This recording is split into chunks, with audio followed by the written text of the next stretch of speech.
The Spanish military success seen across southern Europe was not replicated in the regions of northern Europe.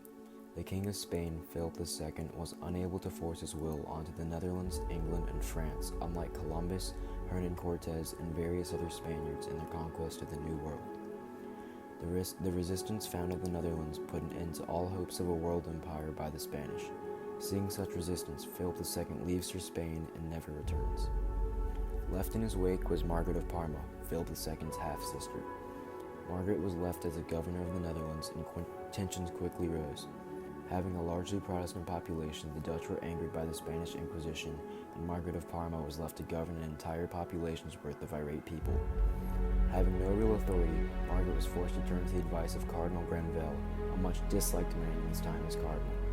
In 1561, Cardinal Granvelle attempted to tighten the control of the Catholic hierarchy over the country and to accelerate the solidification of the Spanish War. In 1564, however, William of Orange and Count Egmont were able to remove Cardinal Granvelle from office, but the aristocratic control over the Netherlands after Granvelle's removal was a disaster.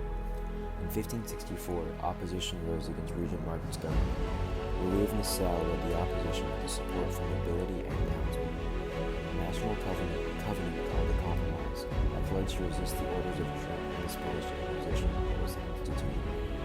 Regent Margaret's government marked the opposers as beggars, and the Calvinists began to riot.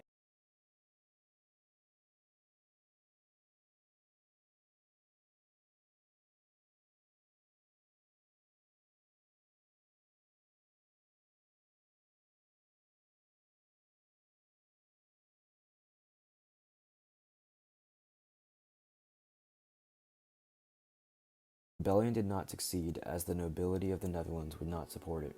Philip II sent his army to Milan in order to execute thousands of suspected heretics.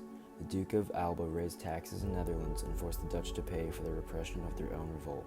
They raised taxes, and their persecution caused thousands to flee from the Netherlands. William of Orange became a leader of the fight for independence from Spain. In 1572, he banded together a group of anti-Spanish exiles, criminals, and Englishmen in order to capture the seaports in Zeeland and Holland.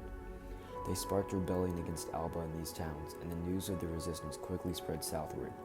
The Spanish soldiers began to loot various towns because their payment had been delayed, and the sack of Antwerp became known as the greatest massacre in Dutch history.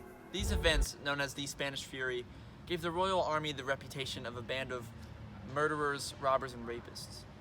Now, these atrocities are still so ingrained in the collective memory of the Belgian and Dutch societies that it is generally assumed that the signature of this history is present in their genetic history.